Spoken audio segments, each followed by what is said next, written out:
So we have our gorgeous Miss Phoenix in today. Ready, cutie? So I know you had mentioned that she struggles while she's outside and sees other novel dogs. So this is a common issue for a lot of people and their pets. So a lot of times what can end up happening is folks will sometimes take a young puppy and then work on them with a few skills, and they seem really comfortable with certain tasks or certain environments or certain setups. The problem, though, is the crucial socialization window for your puppy closes as young as 12 to 16 weeks of age. So the things that drive behavior tend to be, again, genetics, which play about 20 to 40% of your dog's future potential behavior. The other aspects will be just like similar to us, nurture and nature. So, for example, with our lovely Miss P, there will be times where what her mother went through or what her mom felt like while she was also pregnant will also affect how puppies will then be born as well. So if there's a lot of stress for the mother, then there's a lot of stress hormones, for example, like cortisol. And cortisol can affect a lot of other things down the road. Obviously, in our everyday life, we do have normal moments where things are stressful, and that's okay.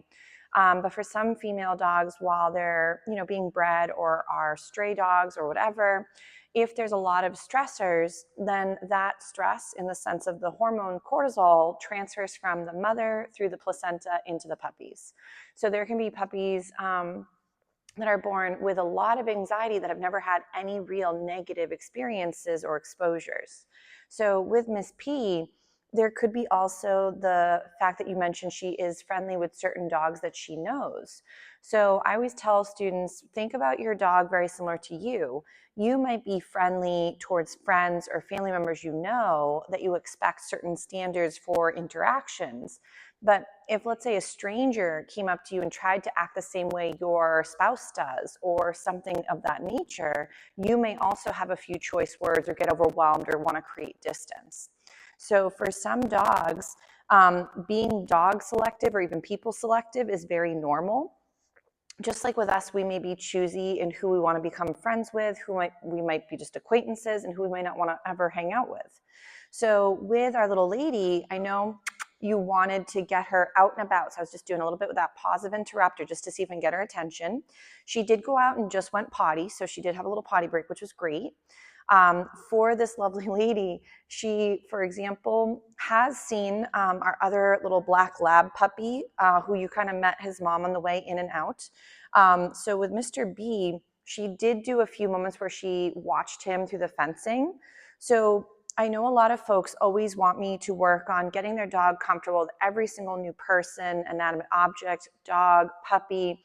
The problem is that if we're not looking at it from the dog's perspective and how they're feeling and their comfort range, you cannot force your dog to want to do something or feel comfortable in that process. So when it comes to becoming friendly with other new strange dogs, how we set them up either makes it much easier on them or much harder. So for some of the babes, slowly integrating them and getting comfortable with a couple friends might be okay. For other babes, they prefer to just have a few good close friends the way people do and engage mostly with them because they already have that familiar feel to them.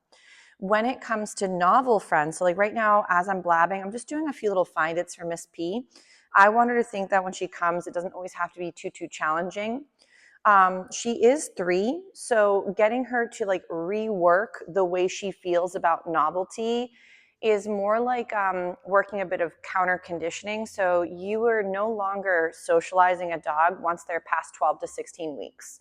By that point, what you're actually doing is trying to create some experiences, but at the same time, you already have, for example, the lay of the land from your puppy's perspective. So I always tell my students, think about it almost like, again, ready, Phoenix? Good girl. You want to think about your puppy's way of viewing the world as almost like a foundation to a home.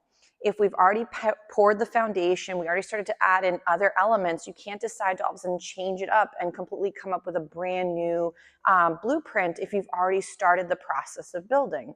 So for little Miss P, This doesn't mean that she couldn't become more comfortable around her said triggers, like let's say a novel dog across the street, and as opposed to getting overwhelmed, flustered, and then wooing, she's like, maybe I need to, do you want to go out again for a little potty break? Perhaps.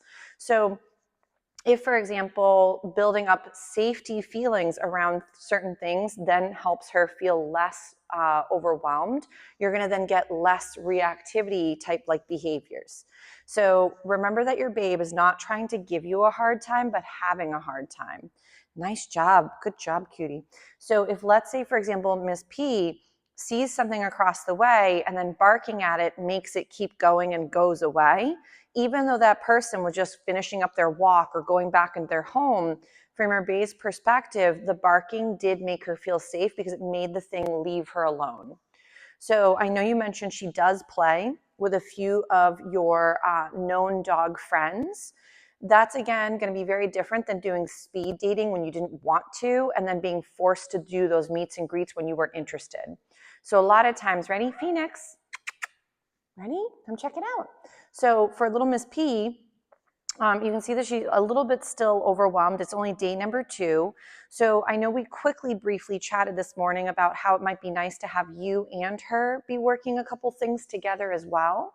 I do have, for example, if she were to have too hard of a time in a group setting, then there is, for example, like my sensitive dog program, which all those babes practice behind barriers, build up some skills, and then work those skills in other venues as they're getting more comfortable around those things. A regular program, for example, like a beginner class, she would be out and about with all her other classmates, and then the other babes might also be a little excited.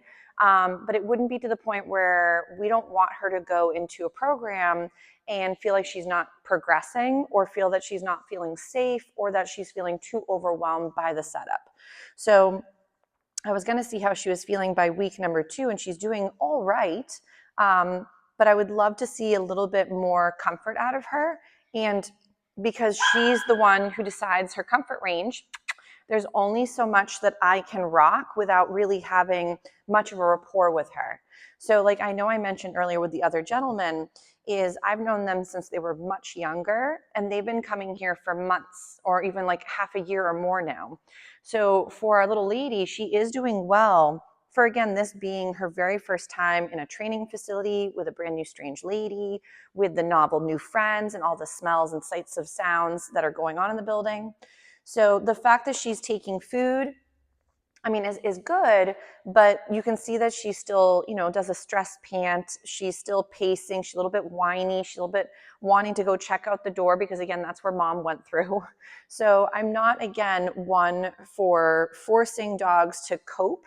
So I always try to break it down into smaller steps if whenever possible. So for our little lady, oh, that's very nice. I'm just going to feed her for that little moment there if she's interested. Good job, cutie. So what I'm trying to work on with my lovely is kind of create a foundation that when she's out and about with me, she's going to be safe, that there's bonus bits given for even just hanging out. So we're just trying to create a kind of little bond right now where we're building some interest in each other, but then also have her realize that when she's here, it doesn't always have to be the very stressful or hard setup that maybe the world can be. So I know we've sort of dived into a little bit of information last week, but I would highly recommend to jot out environments or places where she does really well, like your set of lights I may have mentioned in some of the other previous videos, and try to make it where you stick to mostly green versus going into, again, the yellow or red. Red is where your babe is really struggling. So she's barking, she's lunging, she's having a really hard time coping. And at that point, your puppy is no longer learning. So whatever they're able to practice, they're getting good at. So if that means that our little Miss P is seeing the neighbor's dog, and then she goes a woo woo woo and kind of loses her mind for a minute, and then the neighbor's dog continues on their merry way, from her perspective, there's no reason to really change up her behavior because it's working. So your babe is just trying to create distance in the only way she can. So, and then there's certain breeds, like going back to genetics, some dogs are much more designed to be chatty or more physical, or for example, some are even guardian breeds versus other herding groups. So because of her genetics, if she's not always getting outlets for certain breed kind of feels, she might be targeting things that move or novelty as a trigger because she doesn't know what else to do with that natural herding instinct. Good job, cutie. Nice job coming to visit.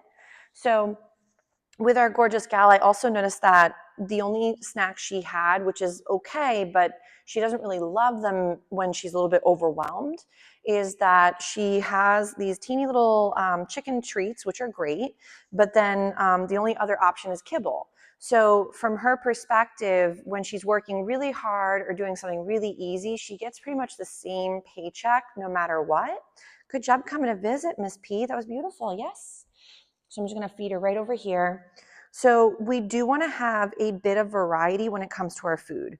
I know the other gentlemen, they've been coming for a while. They've had classes with me, so they know the whole spiel about having variety, yes, with your pups. And the reason behind that is if we always have the exact same paycheck, you could also drop them, ready? We'll go do a little find it. So if you have the exact same paycheck, so let's say you brought chicken, which is amazing, but let's say all you had was chicken. So throughout her practice, chicken would be the exact same paycheck if she did something super easy or super difficult, and it would eventually either lose the value of chicken or chicken would start to not be quite as exciting.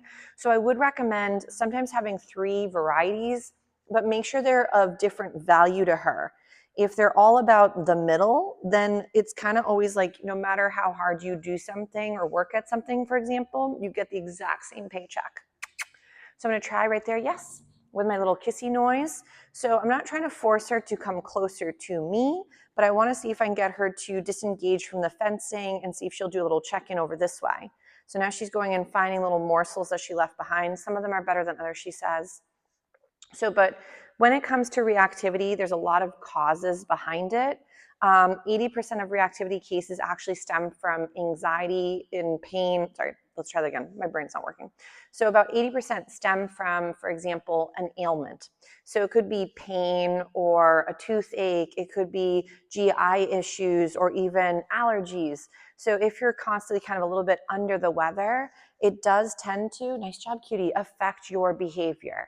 There have been some pups that once, they were doing pretty well, and then all of a sudden there's a big change in behavior. That's where I always like to rule out a medical reason behind behavior change.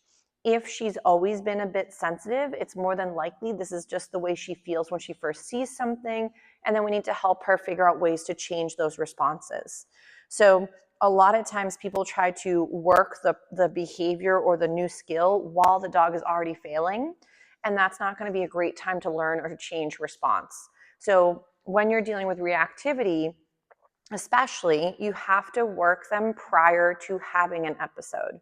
So if you're trying to train in the moment, you have to train before or prior to needing that practice in that scenario for down the road. How cutie. She's like, guys, I don't know how I feel about my life here so far yet. And I know you did want some more engagement with other dogs. I'm not saying that, again, to rush the steps, but you may find it could be another option is to try the structured play class. But typically, I normally don't just throw in adult dogs. I much prefer to, because it's designed for youngsters, so puppies to teens. I do, though, have a really nice cluster of some littles that are around her size. And this doesn't mean she couldn't play with some bigger friends too. But the problem with kind of just throwing her into speed dating is that she might not find it that appealing. So there's going to be moments where if you throw your dog into social situations when they don't want to be, it might actually be fueling the fire of creating a dog that doesn't want to be in social settings because it's always way too uncomfortable and too fast. So don't mind my neighbors, they're dropping goodies everywhere. So right here, we'll see if we can get a little check-in with just kind of checking out the food versus the doorway. She's like, guys, did you hear that funny noise? So if, for example, she is not really gravitating towards some of these things, again, I'm going to check in with you, kind of give you some updates on how she's rocking stuff. She is doing okay with me. She's never shown signs of aggression, but there's a lot of feeling overwhelmed and sort of avoidance. So we want to make sure that whenever we have a more sensitive dog in the program, that it's the right fit for them too. So I want to, again, the first day I kind of give them a little leeway because I want to make sure, okay, maybe first day is a little bit more challenging, but then we want to see by the second week, how are they engaging? How are they feeling? What are they up to? If again, she is just a little bit of a slower lady in the sense of progression, that is completely acceptable. But we might have more success if you were part of the equation too, because she has that relationship with you. So almost like with littles, sometimes it can be easier to show them something new with the adult or the caregiver versus a brand new strange setup with a strange person. So, but maybe what we'll do is we'll give her a little breather. I'm going to see if she needs to go out for another little potty break. We'll see how she feels, and we'll try a few more little moments for some explanations and practice for this gorgeous gal. But we'll see if she wants to go out for a little moment outdoors.